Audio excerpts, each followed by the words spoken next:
This is talking about our sexual lives. We just don't do it anymore. Because man goeth to his long home. Now, what does that mean? Now, it's not talking about the convalescent home, okay? This is talking about the eternity, that long home.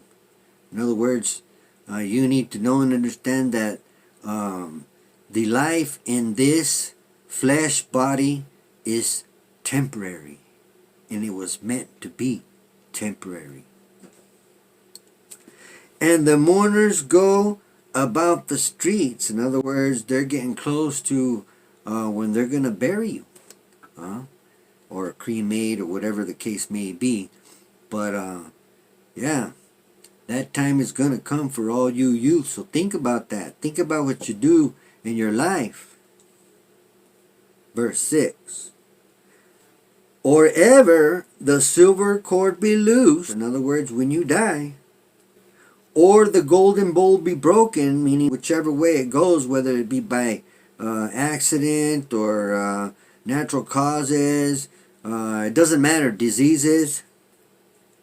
Or the pitcher be broken at the fountain, see, diseases. Or the wheel broken at the cistern, meaning, you just pass on, Verse 7. Now this is a very important verse. Okay, so I want you to hear this one very well.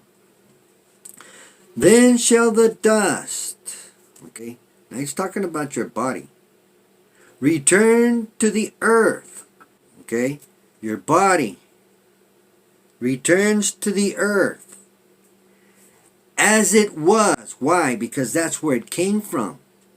That's where our Father got you from. And the spirit, now think about that.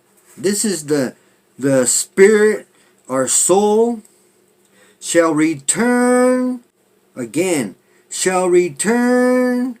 Now I want to clarify that again.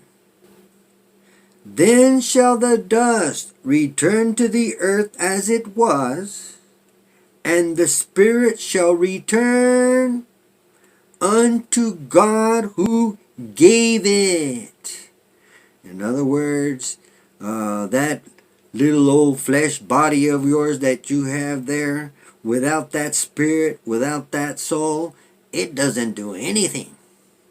Now, why am I kind of harking on that? Well, because, there's a teaching out there that's been going around that is false, okay? And I'm just not agreeing with that many people believing that. And that's a teaching called the rapture. Okay? There are many of you that are putting your hope and your whole life and your soul on a belief that is false. And you're reading it right here, right now. Your body, when you pass away, it goes right back in the ground. And your spirit instantly returns to the Father who gave it.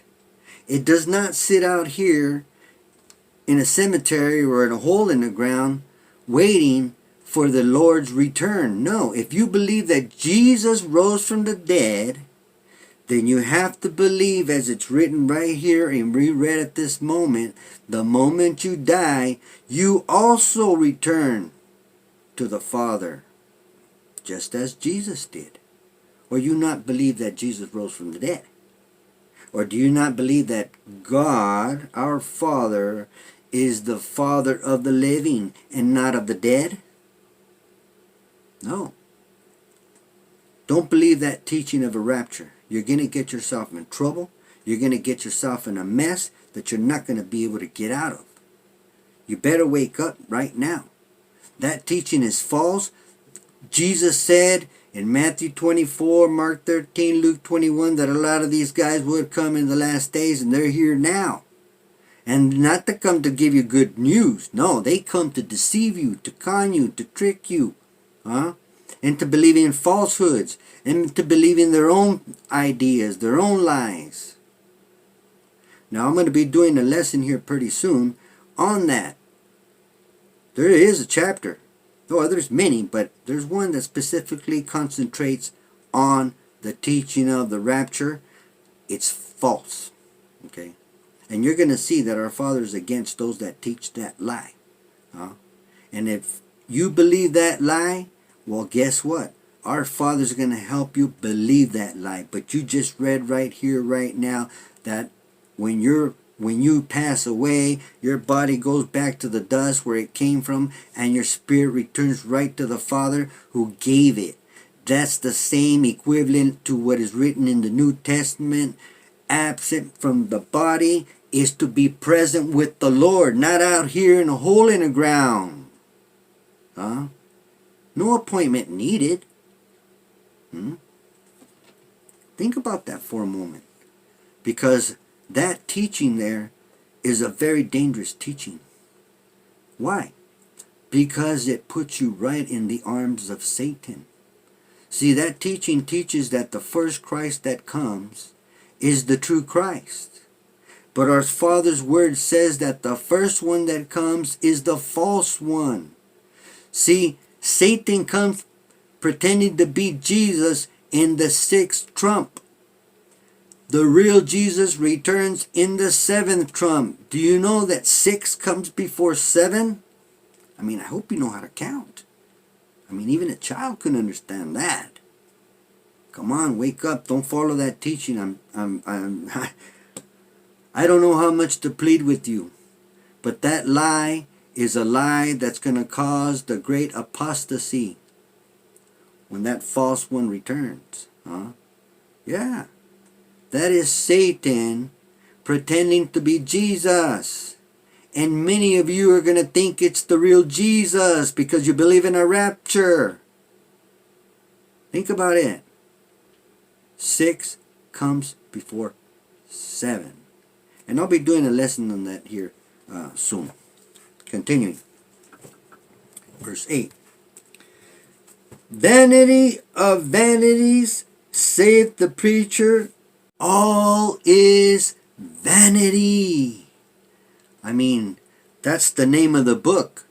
Ecclesiastes, translated to the English, means the preacher. And it's true. Vanity. That's all it is. Vanity. We do it for looks. We do it to impress. We do it to, try to be successful. Well, you know what? I'm going to tell you, your success will come by having God's wisdom. That's what's required. I mean, if you want to be successful here in this second age, well, you got to have some wisdom. Now, there are many men out there that have intelligence, and that's fine.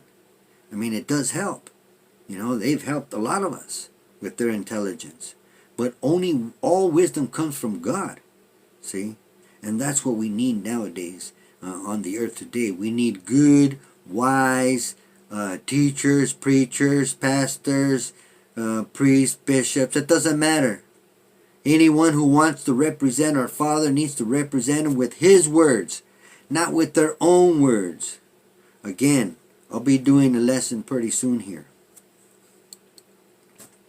It's all vanity. Everything you see. Verse 9.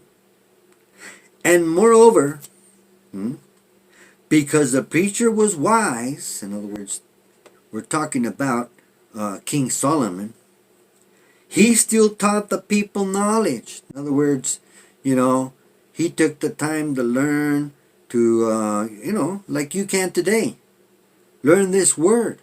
Become wise. Why? So that you can teach the people. Knowledge. That's what they need today, is knowledge. Truth.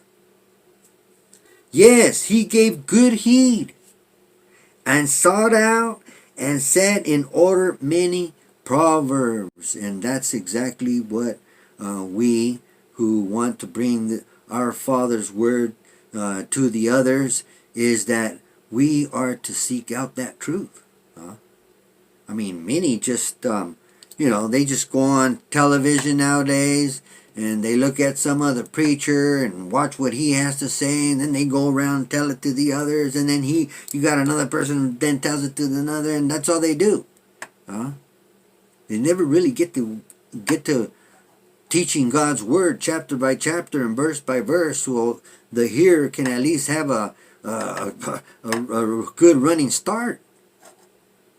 I mean, yeah, I know some give you a verse here and there, but boy, they pop off for 2-3 hours on one verse. You don't need to go all that far. Verse 10. The preacher sought to find out acceptable words. I mean, what are acceptable words? Those words that will lift you. I mean, even some negative words out there can lift you. Because why? You sometimes can see yourself in them. This way you're able to change. Because that's what we need to do in this earth age, is change. Because of what we were in the first earth age. Haven't you ever heard of the 3 world ages?